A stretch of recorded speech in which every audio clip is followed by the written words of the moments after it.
dan ibulah kita itu mulai berada di rahim ibu selama 9 bulan 10 hari, mungkin ada yang lebih.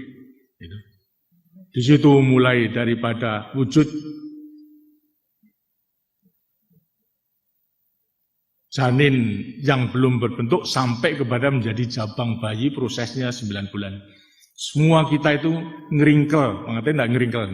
Ngeringkel itu ndekem atau memang tidur di rahim daripada ibu 9 bulan 10 hari lazimnya semua. Disitulah proses daripada Tuhan menciptakan. Tuhan kemudian menciptakan proses daripada janin sampai menjadi bayi dengan memberikan pelengkapan hidup. Apa pelengkapan hidup itu? Yang sama. Pertama adalah panca indera. Kita semua diberikan gaduan peralatan hidup panca indera. Ialah indera untuk melihat, indera untuk mendengar, indera untuk membau, indera untuk merasakan, indera untuk meraba. Semuanya deh. Itulah pemberian daripada Tuhan. Kemudian di sampingnya itu juga, di samping panca indera, diberikan pelengkapan hidup lagi. Lihat daya cipta, rasa hati, dan karsa untuk berbuat.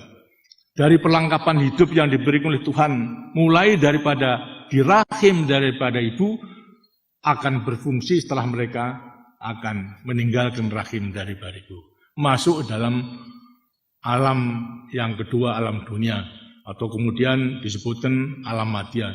Terus kita hidup di alam purwa, alam pertama adalah di kandungan tadi, kemudian lahir dengan pelengkapan hidup di alam madya, di dunia ini, dan nanti akhirnya kita akan meninggalkan alam madya, akan ke alam wasana, alam akhirat. Semuanya akan menghadapi. Inilah di antara lain perlengkapan hidup untuk mengenal jati dirinya. Tapi di sampingnya manusia itu diberikan oleh Tuhan sama, tidak ada pilih kasih, baik mengenai panca indera, daya cipta, rasa karsa, juga masih diberi pelengkapan hidup. Dua sifat yang bertentangan. Anak-anak bisa membaca pada dirinya masing-masing. Apa sifat itu? Dua sifat yang bertentangan. Ya sifat yang baik, bertentangannya dengan sifat yang jelek. Nafsu yang baik, nafsu yang buruk. Kita diberikan sifat jujur semuanya. Tapi di samping itu kita juga diberikan sifat yang tidak jujur. Kemudian kita diberikan sifat sabar baik, tapi kita juga pemarah. Kita bisa diberi sifat mencintai, tapi juga membenci kepada orang. Jadi pada dasarnya manusia itu adalah diberikan dua sifat yang bertentangan. Yang kekuatannya itu sama. Baik yang baik maupun yang jelek itu sama. Jadi masalahnya sekarang kuncinya terletak kepada manusia dalam menggunakan perlengkapan hidup, baik mengenai panca indera, cipta, rasa, karsa, untuk mengendalikan yang dua sifat yang bertentangan. Selama di dunia harus mampu untuk mengendalikan semua itu. Di sampingnya itu diberikan sifat kodrat yang diberikan oleh Tuhan kepada manusia. Apa itu? Pertama kata manusia itu memang dilahirkan secara individu, secara perorangan, tidak tidak diciptakan secara rombongan, koden itu sama tidak, akan tapi orang per orang, individu. Akan tetapi di sampingnya juga dikodratkan lahir sebagai individu, tapi dikodratkan pula sebagai makhluk sosial. Bahkan dalam kehidupannya, itu sebagian besar sejak mulai pertama sampai kepada mati nanti tergantung kepada masyarakat. Berarti akan harus memenuhi kewajibannya lebih besar sebagai makhluk sosial. Bukan mementingkan dirinya sendiri, akan tapi harus lebih memberikan pengorbanan untuk memenuhi kewajibannya sebagai makhluk sosial. Memberi pengorbanan kepada yang lebih besar. Dalam kehidupan keluarga misalnya, dirinya harus memberi pengorbanan untuk kepentingan keluarga. Kepentingan keluarga lebih besar daripada kepentingan diri. Kemudian kepentingan masyarakat. Kepentingan masyarakat lebih besar daripada kepentingan keluarga. Kepentingan negara dan bangsa lebih besar daripada kepentingan masyarakat. Nah, disinilah kita harus benar-benar menyadari akan sifat kodrati. Karena sampai mati, mulai daripada lahir sampai kepada mati, hidupnya manusia tergantung kepada orang lain. Sampai pada mati, umpamanya bertekad untuk hidup sendiri, tapi kalau mati toh akhirnya membutuhkan bantuan orang lain. Untuk mandi harus dimandi orang lain, untuk dikubur juga harus dikubur dengan bantuan orang lain. Jadi pada dasarnya daripada manusia kalau kemudian mengagung-agungkan kepentingan pribadinya saja tidak sesuai dengan sifat kodrati daripada manusia. Tapi harus bertekad untuk selalu menyediakan dirinya berkorban untuk kepentingan yang lebih besar. Karena kunci pokok daripada penghayatan pengalaman Pancasila adalah Eka Prasetya Pancakarsa yang telah dirumuskan dalam P4 yang telah diputuskan oleh Majelis Permusyawaratan Rakyat. Karena itu daripada anak-anak harus juga berlatih melaksanakan Eka Prasetya Pancakarsa itu. Baik mengenai Eka Prasetya adalah tekad satu untuk mengorbankan kepentingan diri, memenuhi kepentingan lebih besar dalam mewujudkan panggilan daripada 5 sila. Baik nilai-nilai ketuhanan, nilai-nilai kemanusiaan, nilai-nilai persatuan tadi yang penting, nilai-nilai kerakyatan yang dipimpin oleh hikmah kebijaksanaan dalam persoalan perwakilan pada demokrasi, nilai-nilai keadilan sosial.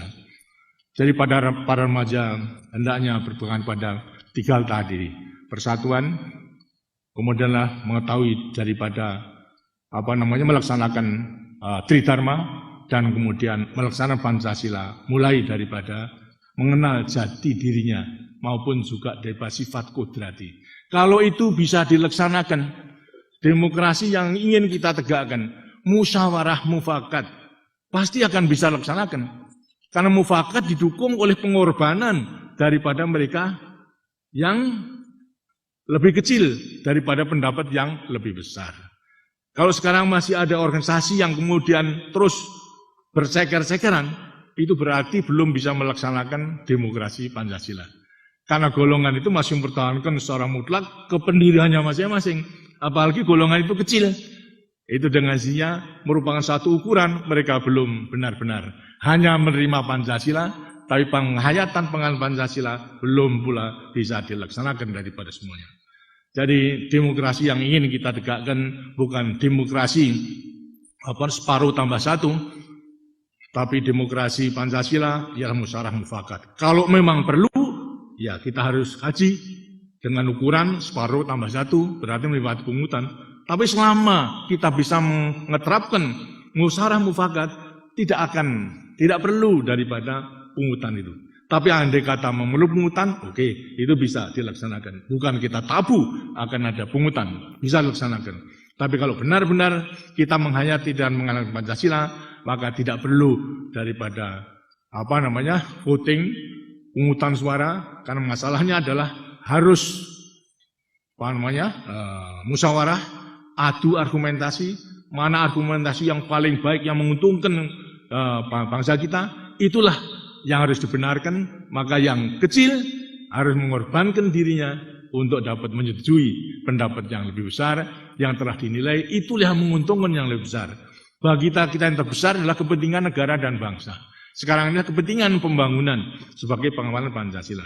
Nah, anak-anak remaja dalam melaksanakan kirab remaja itu merupakan salah satu daripada jalan untuk dapat mengenal daripada keadaan negaranya, keadaan tanah airnya, sehingga kemudian akan mencintai daripada tanah airnya, kemudian akan memanfaatkan tanah airnya untuk mencapai cita-cita masyarakat adil dan makmur berdasarkan Pancasila.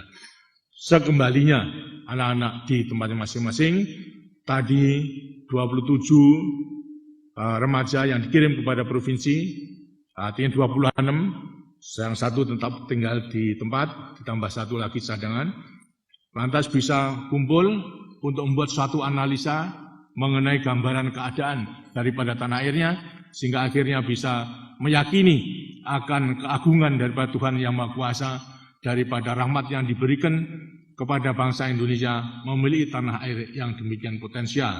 Akan tetapi sekali lagi, bagaimanapun juga potensi yang dimiliki oleh tanah air kita, kekayaan yang dimiliki tanah air kita. Kalau kita tidak bisa memanfaatkan, dengan sendirinya juga tidak ada manfaatnya daripada bangsa kita.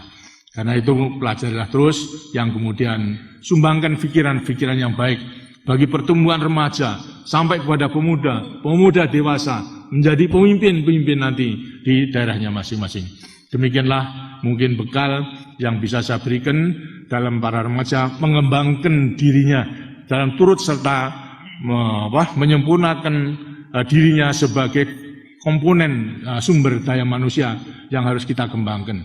Di dalam memasuki kebangkitan nasional kedua, maka perkembangan pembangunan sumber daya manusia sehingga memiliki daripada ilmu pengetahuan dan teknologi, maka akhirnya saya percaya bahwa para remaja yang nanti akan menjadi generasi penerus akan bisa melanjutkan